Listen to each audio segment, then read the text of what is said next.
Il y avait deux facteurs imbriqués dans le cas de Simon. Il y avait la force souveraine de Dieu qui le saisissait, et il y avait la réponse du cœur de Simon à cette emprise. Cette chose fonctionnait ensemble. Dieu avait agi souverainement pour le saisir, et Simon, de son côté, avait pleinement répondu de tout son cœur. Cela a également fonctionné dans l'autre sens, puisque le cœur de Simon était appuyé sur le Seigneur. Le Seigneur a étendu son emprise sur lui. Nous avons là une grande vérité biblique, car dans l'arrière-plan de notre histoire et de notre expérience spirituelle se trouve l'élection, ne se reportant pas au salut, mais au service.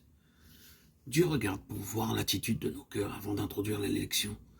Le fait demeure que le Seigneur attend quelque chose de notre part, ne serait-ce qu'une attitude montrant que nous voulons vraiment agir avec lui, avant qu'il ne puisse mettre clairement en évidence ce qu'il a prévu et s'est proposé de faire. Quand nos cœurs sont comme Simon, complètement et entièrement abandonnés au Seigneur, de sorte qu'il puisse appeler le Seigneur son despote et lui-même l'esclave du Seigneur, nous découvrons que le Seigneur nous a déjà vus depuis longtemps. Et c'est alors que ses intentions à notre égard sont mises en évidence.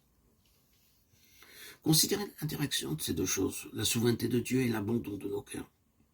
Ce sont comme deux cercles tournant sans cesse au-dedans et sur eux-mêmes.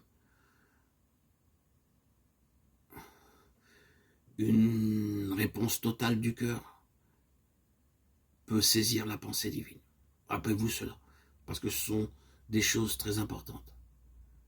Christ seul est servi. La vie peut seulement être définie et revêtir sa pleine signification quand elle est vraiment maîtrisée par un maître. L'explication des séparations du manque de cohésion et de conviction commune est bien souvent le fait que nous n'avons pas un maître. Ou bien nous essayons d'être nos propres maîtres ou nous permettons d'être maîtrisés par toutes sortes d'intérêts et de considérations.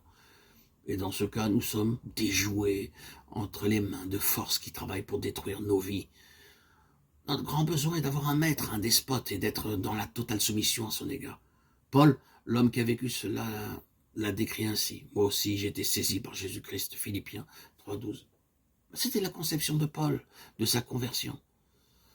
À partir de ce jour, le Seigneur a mis sa main sur lui et lui a dit « Maintenant, Paul, je t'ai saisi. Que veux-tu faire désormais ?» Et vint sa réponse sincère qui ne fut jamais démentie. « Que veux-tu que je fasse, Seigneur ?» Acte 22,10. Dès ce moment, Paul s'est appelé l'esclave de Jésus-Christ. Il voulait être